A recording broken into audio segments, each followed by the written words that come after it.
Work your ass off.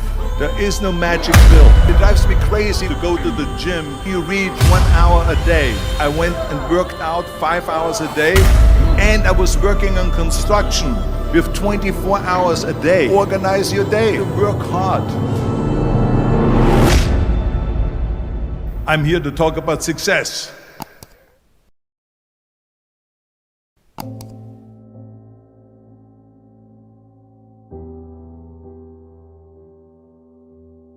I went to college. I went and worked out 5 hours a day, and I was working on construction because in those days in bodybuilding there was no money. I didn't have the money for food supplements or anything, so I had to go to work. So I worked on construction. I went to college. I worked out in the gym, and at night from 8 o'clock at night to 12 midnight I went to acting class 4 times a week. So I did all of that. There was not one single minute that I wasted. And this is why I'm standing here today. With the age of 20, I went to London and I won the Mr. Universe contest as the youngest Mr. Universe ever. And it was because I had a goal. You see, if you don't have a vision of where you go, and if you don't have a goal where you go, you drift around and you never end up anywhere. 74% hate their job in America. The majority of people don't like what they're doing because they're really not doing it because they didn't have a goal and they followed this goal. They just aimlessly drift around, and then all of a sudden there's a job opening, so they get that job because you have to work. But then when you work, it's a chore. It's work. It's not fun. So if you think about, only a quarter of the people really enjoy what they're doing in life. So people always ask me, when they saw me in the gym in the pumping iron days, they say, why is it that you're working out so hard? 5 hours a day, 6 hours a day, and you have always a smile on your face. The others are working out just as hard as you do, and they look sour in the face. Why is that? And I told people all the time, I said, because to me, I'm shooting for a goal. In front of me is the Mr. Universe title. So every rep that I do gets me closer to accomplishing that goal, to make this goal, this vision, turn into reality. Every single set that I do, every repetition, every weight that I lift will get me a step closer to turn this goal into reality.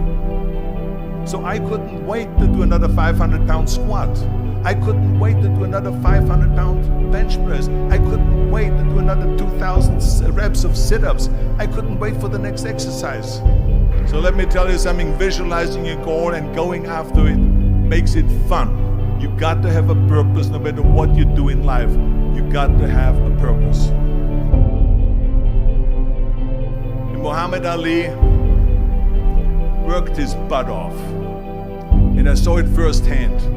And I remember that there was a sports writer that was there in the gym when he was working out and he was doing sit-ups. And they asked him, how many sit-ups do you do? And he said, I don't start counting until it hurts. Now think about that. He doesn't start counting his sit-ups until he feels pain. That's when he starts counting. That is working hard. And so you can't get around the hard work. It doesn't matter who it is. Work your ass off. There is no magic pill. There is no magic out there. You cannot get around. You have to work and work and work. Make sure of this and make sure of that and all that stuff. So it's work. And it drives me crazy when people say that they don't have enough time to go to the gym for 45 minutes a day and work out, or to do something for 45 minutes to an hour a day to improve, if it is physically improve or if it is mentally to improve. Imagine you read 1 hour a day about history. How much you will learn after 365 hours in 1 year. Think about if you study about the history of musicians, of composers, how much you would know.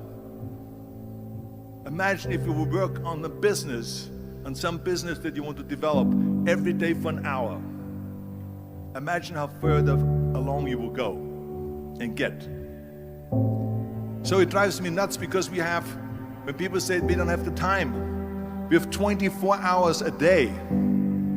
We sleep 6 hours a day, so that gives you still 18 hours. So there's someone shaking their head out here in front to say probably, I don't sleep 6 hours, I sleep 8 hours, right? Or just sleep faster. So we have 18 hours a day. The average person works around 8 to 10 hours. So let's assume it's 10 hours, so we have 8 hours left. Then you travel around an hour a day, maybe 2 hours a day. So now you have still 6 hours left.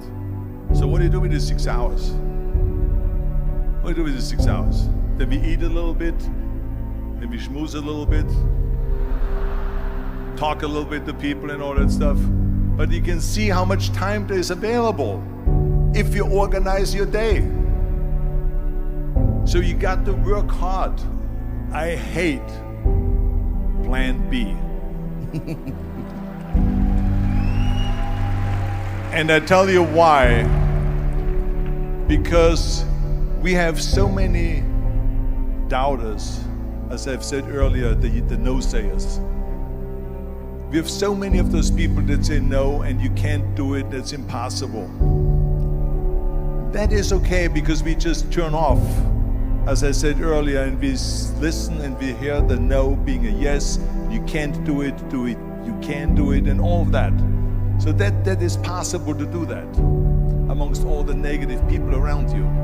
But when you start doubting yourself, that's very dangerous. Because now what you're basically saying is that if my plan doesn't work, I have a fallback plan, I have a plan B. And that means that you start thinking about plan B, and every thought that you put into plan B, you're taking away now that thought and that energy from plan A.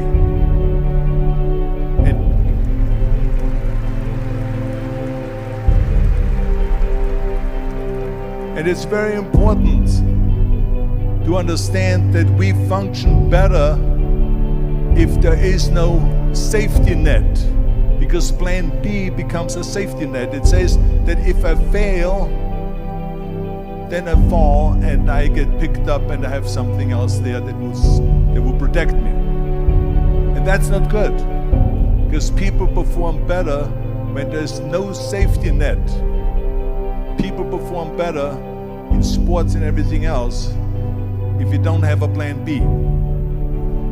I'm telling you, I've never ever had a plan B.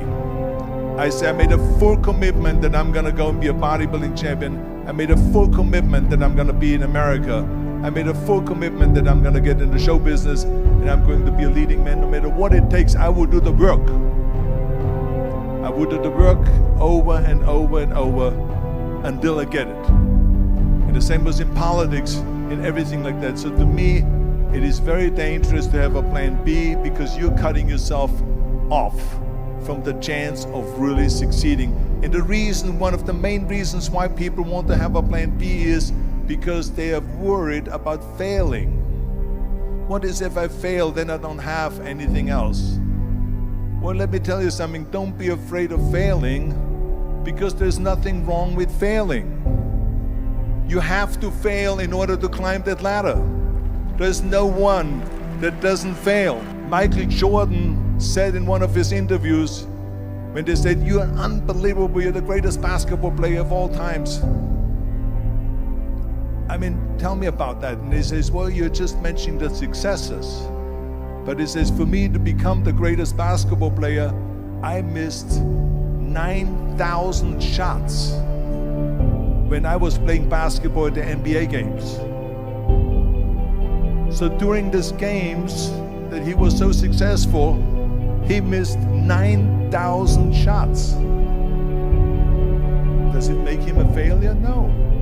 He's one of the greatest basketball players of all times, but he failed 9,000 times. Do you get it?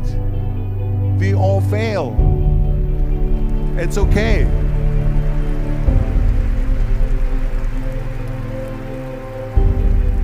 What is not okay is that when you fail, you stay down. Whoever stays down is a loser. And winners will fail and get up. Fail and get up. Fail and get up. You always get up. That is a winner. That is a winner. I failed in bodybuilding. I lost bodybuilding competitions. I lost powerlifting competitions. I lost weightlifting competitions. I had movies that went in the toilet and that were terrible and got the worst reviews. And in politics, I remember I had many of the initiatives on the ballot, and we lost. My approval rating in California went down to 28%. And then it went back up again, and they won again the governorship. Hey, we all lose. We all have losses. This is okay. And this is why I say don't be worried about losing, because when you're afraid of losing, then you get frozen. You get stiff. You're not relaxed. You got to be, in order to perform well in anything, if it's in boxing or if it is on your job or with your thinking, is only happening when you relax. So relax. It's okay to fail. Let's just go all out and give it everything that you got. That's what it is all about. So don't be afraid to fail.